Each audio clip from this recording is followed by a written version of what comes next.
దేవుని నామమునకు మహిమ కలుగును గాక.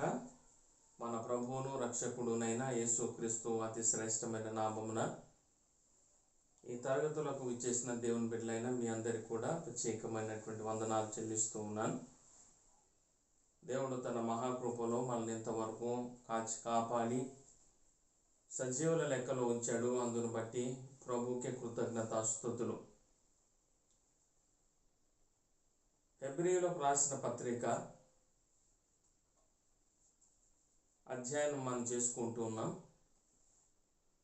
చాలా రోజులైన తర్వాత, చాలా వారాలైన తర్వాత మళ్ళీ తిరిగి మనం పునఃప్రారంభిస్తూ ఉన్నాం.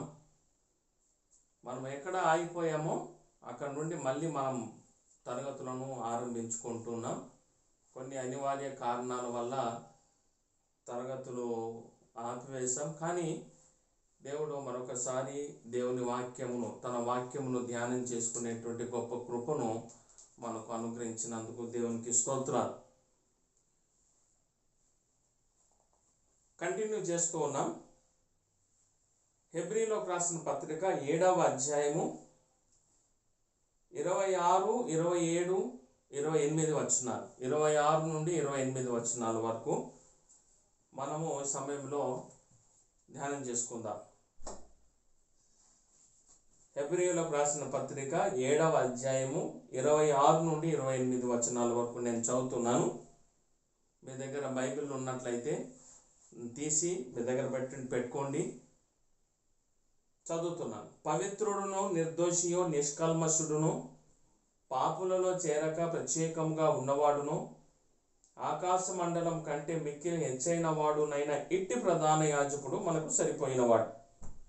ధర్మశాస్త్రము బలహీనతల గల మనుషులను యాజకులుగా నియమించును గాని ధర్మశాస్త్రమునకు తరువాత వచ్చిన ప్రమాణపూర్వకమైన వాక్యము నిరంతరమును సంపూర్ణ సిద్ధి నొందిన కుమారుని నియమించెను గనుక ఈయన ఆ ప్రధాన యాజకుల వలె మొదట తన సొంత పాపముల కొరకు, తరువాత ప్రజల పాపం కొరకును దినదినము బలులను అర్పింపవలసిన అవసరం గలవాడు కాడు. తను తాను అర్పించుకున్నప్పుడు ఒక్కసారే ఈ పని చేసి ముగించెను.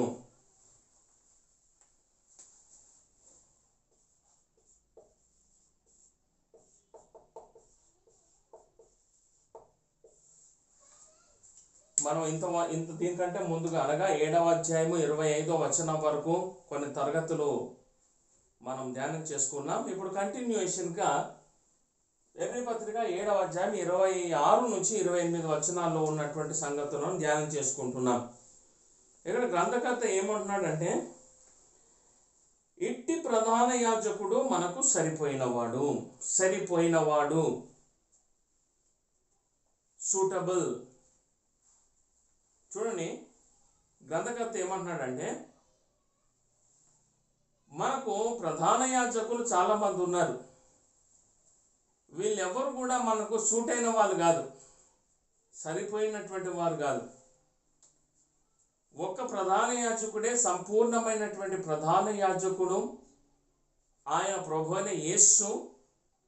ఆయనే మనకు సరిపోయిన ప్రధాన యాజకుడు, సూట్ అయిన ప్రధాన యాజకుడు. చూడండి, బట్టలు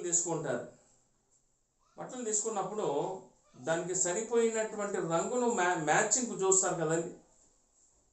సూట్ అయిందా అని చూస్తారు.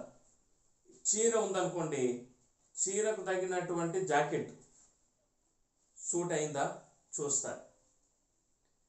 తర్వాత చెప్పులు ఉన్నాయనుకోండి, ఆ బట్టలకు ఆ చెప్పులు సరిపోతాయా, ఆ రంగు మ్యాచ్ అవుతుందా అని చూస్తారు. అది సూట్ అయ్యేంత వరకు మనము మన షాపింగ్ కంటిన్యూ చేస్తూనే ఉంటాం. లేకపోతే అది చూడడానికి బాగా అనిపించదు, అది సెట్ కాలేదు.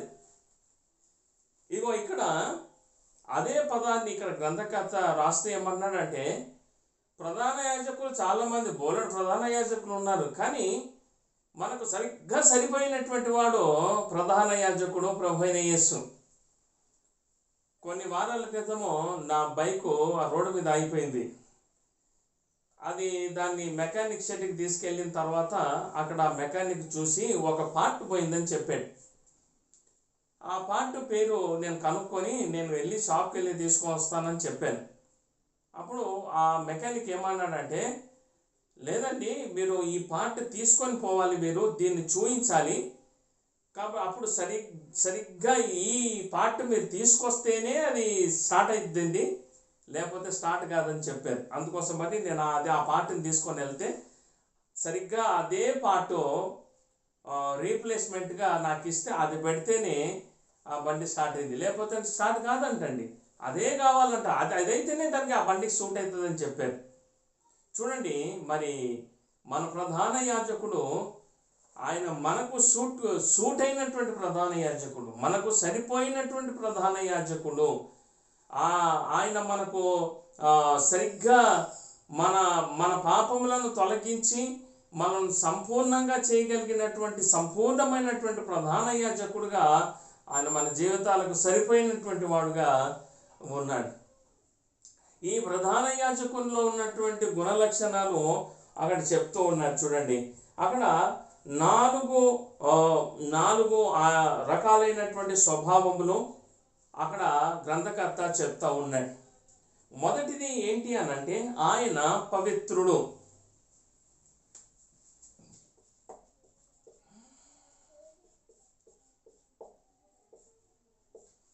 పవిత్రుడు ఎవరు? ఈ మనకు సరిగ్గా సరిపోయిన ప్రధాన యాజకుడు, అతనిలో ఉన్నటువంటి స్వభావం ఏంటంటే ఆయన పవిత్రుడు అయినవాడు. చూడండి, గ్రీకు భాషలో పవిత్రుడు అనే పదానికి 2 పదాలను ఉపయోగించేవారు. మొదటిది హగియోస్ అనే పదాన్ని వాడేవారు.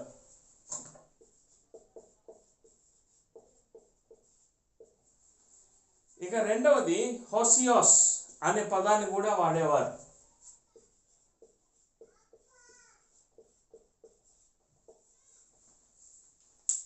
పవిత్రుడు అనే పదానికి గ్రీకులో 2 పదాలు వాడేవారు. మొదటిదేమో హగియోస్, రెండోదేమో హోసియోస్ అనే పదాన్ని. హగియోస్ అనే పదానికి అర్థం ఏంటంటే నీతియు పరిశుద్ధతయు కలిగిన వాడు.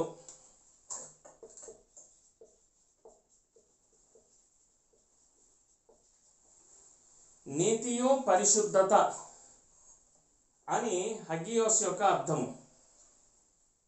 హోసియోస్ అనేటువంటి పదానికి అర్థం ఏంటంటే నీతియు పరిశుద్ధతయు ప్లస్ మరియు కృపయు కనికరమును గలవాడు అని అర్థం.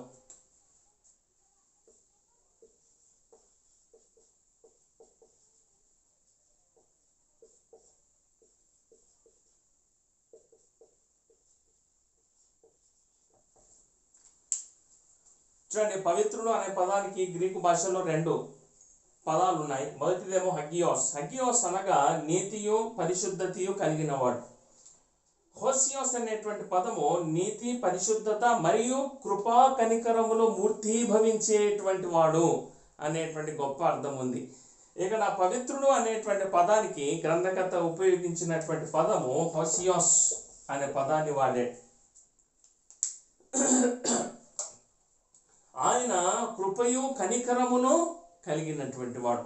చూడండి, ఈ పదాన్ని మనుషులకు ఉపయోగించవచ్చు, కానీ హోసియోస్ అనేటువంటి పదాన్ని కేవలము దేవునికి మాత్రమే. ఎందుకనగా ఆయన ఒక్కడు మాత్రమే కృపయు కనికరమును చూపగలిగినటువంటి దయామయుడు, ఆయన కరుణామయుడు. కావున కేవలము ఆయనకు మాత్రమే ఈ పదము వర్తిస్తుంది. ఇక రెండవదిగా ఆయన నిర్దోషి అనేటువంటి పదాన్ని ఇక్కడ వాడుతూ ఉన్నాడు గ్రంథకర్త. మొదటిదేమో పవిత్రుడు, రెండవది నిర్దోషి. ఇక్కడ గ్రంథకర్త ఉపయోగించినటువంటి గ్రీకు పదము అకాకోస్.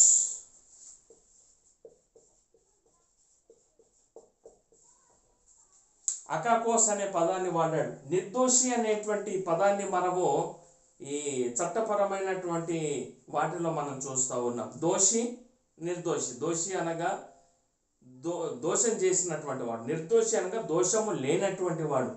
యేసు ప్రభులో ఎటువంటి దోషము లేదు. చెడుకు సంబంధించిన దేనితో కూడా సంబంధము లేనివాడు అని అర్థం. వ్యర్థమైన దేనితో కూడా పొత్తు లేనటువంటి వాడు.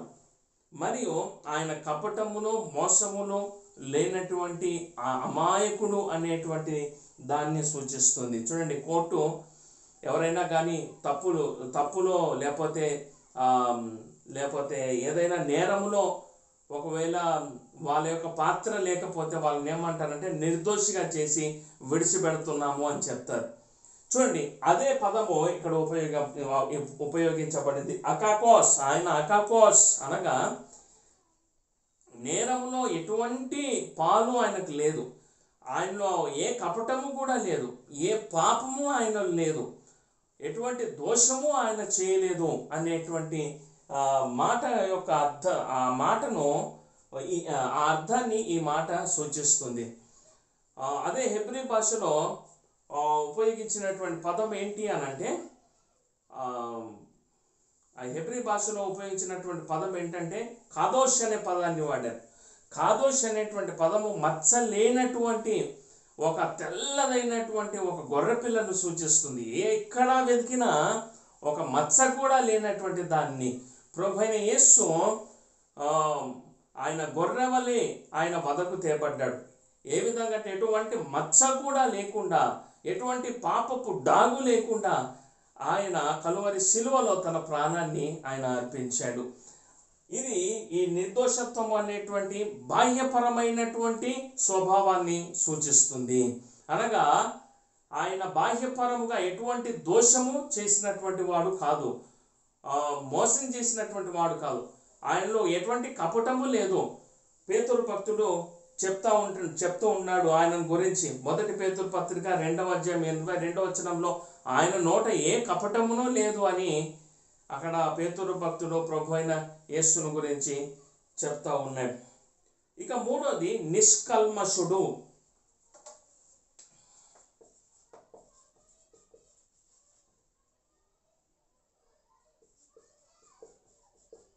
నిష్కల్మషుడు అనే దగ్గర గ్రంథకర్త ఉపయోగించిన పదము అమియాకోస్.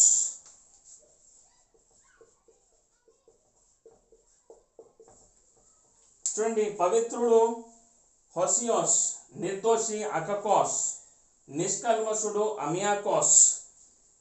అమియాకోస్ అనేటువంటి పదము ఈ పదాన్ని ఎక్కడ వాడేవారు అని అంటే, ఏమాత్రము లోపము లేనటువంటి బంగారం ఉంటుంది చూడండి, 24 క్యారెట్ల బంగారం అంటారు కదా, రాగి కూడా కలవండి, రాగి కలిసిందేమో 22 క్యారెట్స్, రాగి కలవన్నటువంటి 24 క్యారెట్స్ బంగారం. ఆ 24 క్యారెట్స్ల బంగారాన్ని సూచించటానికి ఈ అమియాకోస్ అనేటువంటి పదాన్ని వాడేవారు అన్నట్టు. ఆ బంగారం చూసి మనం బంగారాన్ని చూసి ఇది 24 క్యారెట్సా అని అంటాం కదా, అట్లా ఆ కాలంలో బంగారంను ఈ పదంతో పోల్చేవారు. ఇది అమియాకోసా అనేటువంటి వారు. ప్రభువైన యేసు అమియాకోస్గా అనగా 24 క్యారెట్ల బంగారం ఎంత పవిత్రమైనటువంటిదో ప్రభువైన యేసు జీవితం కూడా అటువంటి పవిత్రమైనటువంటి స్థితిని సూచిస్తుంది. ఎటువంటి కల్మషము భ్రష్టత్వము లేనటువంటి వాడు. ఈయన కేవలము బాహ్యపరమైనటువంటి పవిత్రతను మాత్రమే కాక ఆంతరంగికమైనటువంటి పవిత్రతను కూడా సూచిస్తుంది. చూడండి, నిర్దోషి అనేటువంటి మాట బాహ్యపరమైనటువంటి స్వభావాన్ని సూచించగా, నిష్కల్మషుడు అనేటువంటి ఈ మాట ఆంతరంగికమైనటువంటి స్వభావాన్ని సూచిస్తుంది. అకాకోస్ అనగా బాహ్యంగా నిర్దోషి, అమియాకోస్ అనగా అంతరంగంలో ఆయన నిర్దోషిగా, తర్వాత ఎటువంటి చెడు స్వభావము లేనటువంటి వాడుగా ఉన్నాడు. అంటే లోపలను వెలుపలను ఒకే రీతిగా ఉన్నటువంటి స్వభావాన్ని సూచిస్తుంది.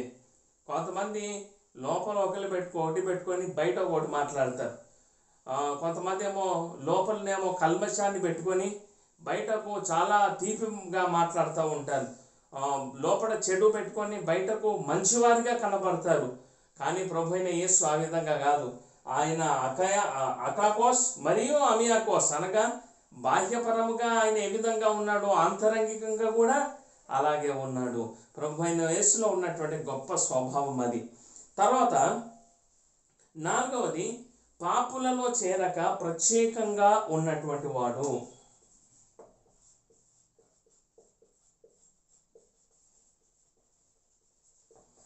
పాపులలో చేరక ప్రత్యేకింపబడినటువంటి, అనగా ఈయనకు పాపులతో ఎటువంటి సంబంధం లేదు, పాపులను దూరంగా పెట్టాడు, మీరంతా పాపులు, మీరు ఇక్కడ నుండి వెళ్ళిపోండి అని చెప్పినటువంటి వాడు కాదు.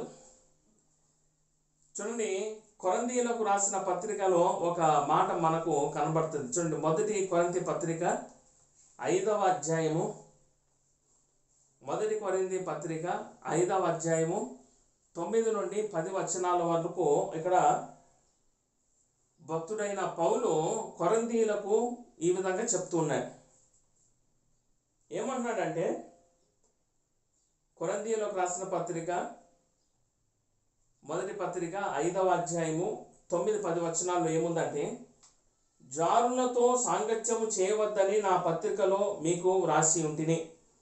అయితే ఈ లోకపు జారులతో లోనైనను, లోపులతోనైనను, దోచుకొని వారితోనైనను, విగ్రహారాధికులతోనైనను ఏమాత్రము సాంగత్యం చేయవద్దని కాదు. అలాగైతే మీరు లోకములో నుండి వెళ్ళిపోవలసి వచ్చును కదా. ఇక్కడ పౌలు భక్తుడు ఏమన్నాడంటే, జారులతో స్నేహం చేయొద్దు అని నేను చెప్పాను. దాని అర్థం ఏంటంటే, ఇక జారులకు దూరంగా ఉండండి, ఇక వాళ్ళు ఉన్న చోటుకి వెళ్ళకండి, వాళ్ళతో మాట్లాడకండి, పలకరించకండి అన్న అర్థం కాదు. అలా అయితే మనం ఈ లోకంలో ఉండాల్సినటువంటి అవసరం లేదు, ఈ లోకం విడిచి వెళ్ళిపోవాలి అని చెప్తున్నాడు. ఎందుకు అని అంటే, ఎక్కడికి పోయినా అన్ని రకాలైనటువంటి ప్రజలు మనకి ఎదురుపడతారు. ఈ ప్రాంతంలో ప్రజలు బాగోలేరు, ఆ ప్రాంతంలో బాగున్నారు అని మనం చెప్పడానికి వీల్లేదు. ఎందుకంటే ఎక్కడికి పోయినా అన్ని రకాలైన ప్రజలు ఉంటారు, ఎక్కడి పోయినా మోసం చేసే వాళ్ళు ఉంటారు. అది ఫలానా ప్రాంతంలోనే ఉంటారు అని మనం చెప్పడానికి వీల్లేదు. ఒక జాతిని బట్టి, లేకపోతే ఒక రాష్ట్రాన్ని బట్టి, లేకపోతే ఒక కులాన్ని బట్టి, లేకపోతే ఒక మతాన్ని బట్టి మనం వారి స్వభావాన్ని మనము అంచనా వేయలేము. అన్ని రకాలైనటువంటి ప్రజలు అంతటా అన్ని ప్రదేశాల్లోనూ ఉంటారని ఈ మాట యొక్క అర్థం. మరి ప్రభు అయిన యేసు ఈ లోకానికి వచ్చాడు. ఈ లోకానికి వచ్చాడంటే ఈ లోకంలో ఉన్నటువంటి మనుషులందరూ కూడా పాపులే. మరి పాపులలో పాపులతో ఈయన మరి మాట్లాడకపోతే ఎలా మరి వారి జీవితాలు మార్చబడతాయి? తను తాను ప్రత్యక్షపరచుకోకపోతే ఎలా మరి తెలుస్తుంది? కాబట్టి ఈయన పాపులలో చేరక ప్రత్యేకింపబడినవాడు, అనగా పాపులతో మాట్లాడక వారిని దూరం చేసినటువంటి వాడని కాదు దాని అర్థం. దీని అర్థం ఏంటంటే, పాపముతో ఎటువంటి పొత్తు లేనటువంటి వాడు. పాపులతో ఉన్నాడు ఈయన, అందుకోసమని ఆయన ఏమని పిలిచారు తెలుసా? పాపుల స్నేహితుడు అని పిలిచారు, ఫ్రెండ్ ఆఫ్ సిన్నర్స్ అని పిలిచారు. ఆయన పరిశుద్ధుడైన వాడు, పాపులతో ఉన్నాడు, పాపులతో కూర్చున్నాడు, పాపులతో భోజనం చేశాడు, పాపుల స్నేహితుడిగా పిలువబడ్డాడు. కానీ పాపంతో ఏమాత్రం కూడా పొత్తు లేనటువంటి పరిశుద్ధమైనటువంటి స్వభావము కలిగినటువంటి వాడు. అనగా ఈయన పాపపు స్వభావమునకు దూరముగా ఉన్నటువంటి వాడు. అనగా పాపులకు దూరంగా లేడు, కానీ పాపమునకు దూరంగా ఉన్నాడు. దేవుడు పాపమును ద్వేషించేవాడు కానీ పాపులను ద్వేషించేవాడు కాదు. ప్రభువైన యేసు యొద్దకు వచ్చిన ప్రతి ఒక్కరిని కూడా ఆయన స్వాగతించాడు, వారిని స్వస్థపరిచాడు, వారిని బాగు చేశాడు, వాళ్ళను ప్రేమించాడు, వాళ్ళను హత్తుకున్నాడు, వాళ్ళతో కూర్చున్నాడు, వాళ్ళతో మాట్లాడాడు.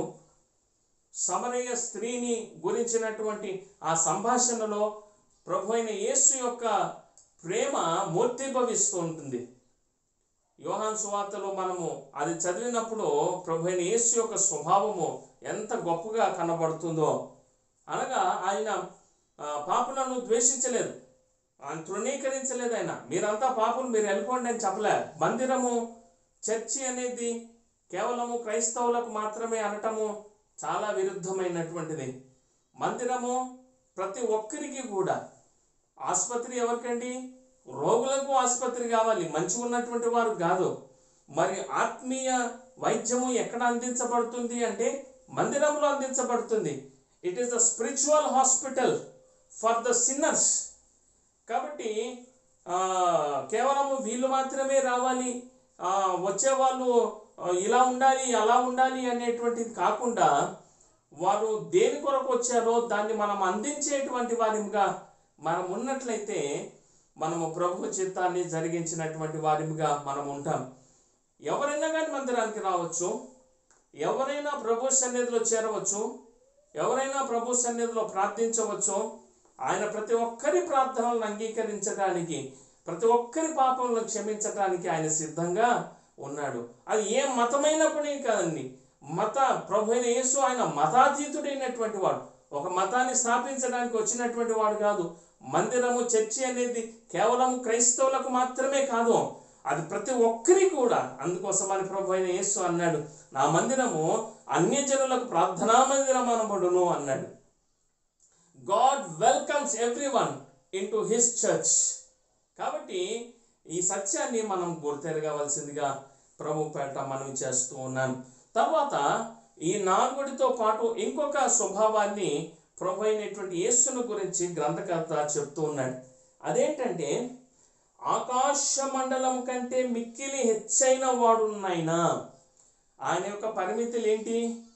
What are the limits of Jesus అనంటే, స్కై ఈజ్ ద లిమిట్.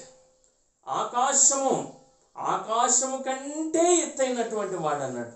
ఆకాశము కంటే ఉన్నతమైనటువంటి వాడు అనగా వర్ణింపలేనటువంటి గొప్ప స్వభావాన్ని ఆయన కలిగి ఉన్నాడు. ఆకాశం ఎంత ఎత్తుగా ఉన్నది, ఆ ఆకాశము కంటే కూడా ఎత్తుగా ఉన్నతమైనటువంటి స్వభావాన్ని ప్రభు అయిన యేసు కలిగి ఉన్నాడు. ఎటువంటి గుణలక్షణాలను, సుగుణాలను కలిగినటువంటి అట్టి ప్రధాన యాజకుడు మనకు సరిగ్గా సరిపోయినటువంటి వాడు. ఎక్కడ వెతికినా ఏ ప్రధాన యాజకుల్లో కూడా దొరకనటువంటి సంపూర్ణమైనటువంటి స్వభావము ప్రభు అయినటువంటి యేసులో మనకు కనబడతాయి. ఆయన మనకు సరిపోయిన వాడు అని ఇక్కడ గ్రంథకర్త చక్కగా వివరిస్తూ ఉన్నాడు. ఆ తర్వాత 27వ వచనంలో చూస్తే, ధర్మశాస్త్రము బలహీనత గల మనుషులను యాజకులుగా నియమించును అను. చూడండి, పాత నిబంధనల గ్రంథంలో మనం చూస్తే ప్రత్యక్ష గుడారంలో ప్రధాన యాజకులు పరిచర్య చేస్తూ ఉండేటువంటి వారు. వీరు బలహీనులే. ఎందుకంటే వీరు ప్రతి మనిషిలో బలహీనతలు ఉంటాయి. ప్రధాన యాజకుల్లో కూడా బలహీనతలు ఉన్నాయి. ఎందుకు బలహీనతలు ఉన్నాయంటే వారు మనుషులు కాబట్టి బలహీనతలు ఉన్నాయి. వీళ్ళు ఏం చేసేవారు అని అంటే, ప్రతి సంవత్సరం కూడా మనుషుల పాపముల నిమిత్తమై ఆ ప్రత్యక్ష గుడారంలో చేరి అతి పరిశుద్ధ స్థలములో మానవుల నిమిత్తమై అక్కడ అతి పరిశుద్ధ స్థలంలో చేరి ప్రజల పక్షముగా యెహోవా సన్నిధిలో విజ్ఞాపన చేయించూ ఉండేటువంటి వారు. వీళ్ళు ఏ విధంగా వెళ్ళేవారు లోపలికి అని అంటే, ఒక గౌన్ వేసుకుని ఆ కింద ఒక దానిమ్మను, ఒక గంట, ఒక దానిమ్మ మరియు ఒక గంట, ఆ విధంగా ఆ గౌన్ యొక్క చివర భాగాన ఉండేది. ఇక వాళ్ళు ఆ అతి పరిశుద్ధ స్థలంలో ప్రవేశించి ప్రజల పక్షమున ప్రాయశ్చిత్తం చేసేటువంటి వారు. అది చేయడానికంటే మునుపుగా తమ స్వపాపముల కొరకై వారు ఏం చేయాలి? ప్రాయశ్చిత్తం చేయాలి. ఆ కింద రాయబడింది అదే మాట. ఈయన ఆ ప్రధాన యాజకుల వలె మొదట తన సొంత పాపముల కొరకు, తర్వాత ప్రజల పాపం కొరకు దినదినము బలులను, అర్పణములను అర్పింపవలసిన అవసరము గలవాడు కాదు. వీళ్ళు బలహీనతలు కాబట్టి, వాళ్ళు కూడా బలహీనత చేత నింపబడిన వారు కాబట్టి, మొట్టమొదటిగా వారి యొక్క పాపముల కొరకై ప్రాయశ్చిత్తము నొందిన తర్వాత ప్రజల యొక్క పాపముల కొరకై ఆ ప్రధాన యాజకుడు ఏం చేయాలి అంటే పాప ప్రాయశ్చిత్తార్థము చేయాలి. ప్రభు అయిన యేసు మరి తన స్వపాపముల కొరకై ఆయన ఏమాత్రం కూడా అర్పించవలసిన అవసరం లేదు. ఎందుకంటే ఆయన పరిశుద్ధుడైన వాడు, జన్మ కర్మ ఎటువంటి పాపములు లేనటువంటి పరిశుద్ధుడైన వాడు. కాబట్టి ఆయన సొంత పాపముల కొరకు అర్పించవలసినటువంటి అవసరం ఏం లేదు. ఇంకోటి ఏంటంటే, పాత నిబంధనలో ఉన్నటువంటి ప్రధాన యాజకులు వారు మేకల యొక్క రక్తము, గొర్రెల యొక్క రక్తముతో వాళ్ళు అతి పరిశుద్ధ స్థలంలోనికి ప్రవేశించేవారు. కానీ ప్రభువైన యేసు తన స్వరక్తముతో ఆయన అతి పరిశుద్ధ స్థలంలో, నిజమైనటువంటి పరిశుద్ధ స్థలంలో తండ్రి యొక్క సన్నిధిలో చేరి సర్వమానవాళి కొరకై ఆయన ఆ రక్తాన్ని ఆయన అర్పించి మానవాళి కొరకై ప్రాయశ్చిత్తాన్ని ఆయన జరిగించాడు. ఎంత గొప్ప కార్యము! కాబట్టి ఈ ప్రధాన యాజకుడు మిగిలిన ప్రధాన యాజకులందరికంటే కూడా గొప్పవాడు. మరి అంతేకాదు, ఆయన పాపము లేనటువంటి వాడు కాబట్టి ఆయన తన కొరకు బలులను అర్పించుకొనకుండా మనుషులందరి కొరకు ఆయన తన్ను తాను బలిగా అర్పించుకొని తన స్వరక్తాన్ని చిందించి మానవాళి కొరకై ఆయన తన రక్షణను అనుగ్రహించాడు. ఆ తర్వాత అక్కడ రాయబడింది, సంపూర్ణ సిద్ధి పొందిన కుమారుని నియమించెను గనుక. సంపూర్ణ సిద్ధి నొందిన కుమారుడు అనగా ఇక ఆయన పర్ఫెక్ట్ సన్ అన్నట్టు, ఇంకా పర్ఫెక్ట్ హై ప్రీస్ట్ అన్నట్టుగా. అంటే ధర్మశాస్త్రము ఎవరిని ప్రధాన యాజకులుగా నియమించింది అంటే బలహీనత కలిగిన వారిని నియమించింది. ధర్మశాస్త్రము తర్వాత తండ్రి అయిన దేవుడు తన కుమారుణ్ణి, సంపూర్ణ సిద్ధి నొందిన తన కుమారుణ్ణి ఆయన ప్రధాన యాజకుడిగా ఈ లోకానికి ఆయన అందించాడు. ఆయన తన స్వరక్తముతో మానవాళి కొరకై రక్షణను ఆయన అనుగ్రహించాడు. ఆ తర్వాత చివరి లైన్లో చూస్తే, తను తాను అర్పించుకున్నప్పుడు ఒక్కసారి ఈ పని చేసి ముగించాను. ప్రధాన యాజకులు ప్రతి సంవత్సరం కూడా ఆ విధంగా చేస్తూ ఉండేవారు. ప్రతి సంవత్సరం వాళ్ళు చేస్తూ ఉండాలి, ఆ బలులను అర్పిస్తూ ఉండాలి. అవి మనుషుల యొక్క పాపములను కప్పిపుచ్చాయే కానీ అవి సంపూర్ణంగా తొలగించలేకపోయాయి. మరి ప్రభు అయిన యేసు చేసినటువంటి సంపూర్ణమైనటువంటి బలియాగంలో పాప విమోచనం కలదు. అనగా ప్రభు అయిన యేసు చేసినటువంటి బలియాగం ఎంత గొప్పదంటే మనుష్యుల పాపములను తుడిచివేసేటువంటి. మరి పాత నిబంధనలో ఉన్న ప్రధాన యాజకులు చేసినటువంటి బలుల వల్ల ఏమయ్యాయి అంటే కప్పిపుచ్చాయి అంతే. కూడా పాపములను కప్పాయి అంతే, కనబడలే, పాపములు ఉన్నాయి కానీ కప్పివేశారు. కానీ ప్రభు అయిన యేసు చేసినటువంటి సంపూర్ణమైనటువంటి బలియాగంలో ఉన్న ప్రత్యేకత ఏంటంటే పాపములను తీసివేసాయి. కప్పడం వేరు, తీసివేయటం వేరు కదా. అవి కప్పివేయగా ప్రభు అయిన యేసు చేసినటువంటి బలియాగంలో పాపములన్నీ కూడా తుడిచివేయబడి మానవునికి పవిత్రమైనటువంటి జీవితాన్ని ప్రభు అయిన యేసు అందించగలిగాడు. నీతిమంతులంగా, హగియోస్గా మొదటి ఉపయోగించిన పదము నీతిని, పరిశుద్ధతను మానవ జాతికి ప్రభు అయిన యేసు అందించగలిగాడు. కాబట్టి ఈ ప్రధాన యాజకుడు పర్ఫెక్ట్, సూటబుల్, సరిపోయినటువంటి ప్రధాన యాజకుడుగా ఉండిపోయాడు. దేవుని బిడ్డలమైనటువంటి మనము ప్రధాన యాజకుడు మనకు ప్రధాన యాజకుడుగా ఉన్నందుకు దేవుని నామమునకు మహిమ కలుగును గాక. ఆయన సుగుణాలను చూసాం కదా దేవుని బిడ్డలారా. అటువంటి గొప్ప దేవుడు మనకు రక్షకుడుగా ఉన్నందుకు దేవునికి మనం కృతజ్ఞతాస్తుతులను చెల్లించాలి. ఈ తరగతి ద్వారా దేవుడు మిమ్మల్ని ఆశీర్వదించాడని నేను నమ్ముతూ ఉన్నాను. తర్వాత తరగతులను మనం కంటిన్యూ చేద్దాం. 8వ అధ్యాయం నుండి ఈ తరగతుల కొరకు మీరందరూ కూడా తప్పకుండా ప్రార్థన చేయవలసిందిగా ప్రభుపేట కోరుతున్నారు. ఒకవేళ మీరు ఈ తరగతి ద్వారా ఆశీర్వదింపబడినట్లయితే దేవుని బిడ్డలారా మీరు సబ్స్క్రైబ్ చేసుకోండి, వేరే వాళ్ళకి పంపించండి. వారు ఆశీర్వదింపబడడానికి మీరు కారణము అవుతారు. వాళ్ళను కూడా సబ్స్క్రైబ్ చేసుకోమని చెప్పండి. దేవుడు మిమ్మలను, మీ కుటుంబాలను బహుగా దీవించి ఆశీర్వదించును గాక. Thank you. God bless you.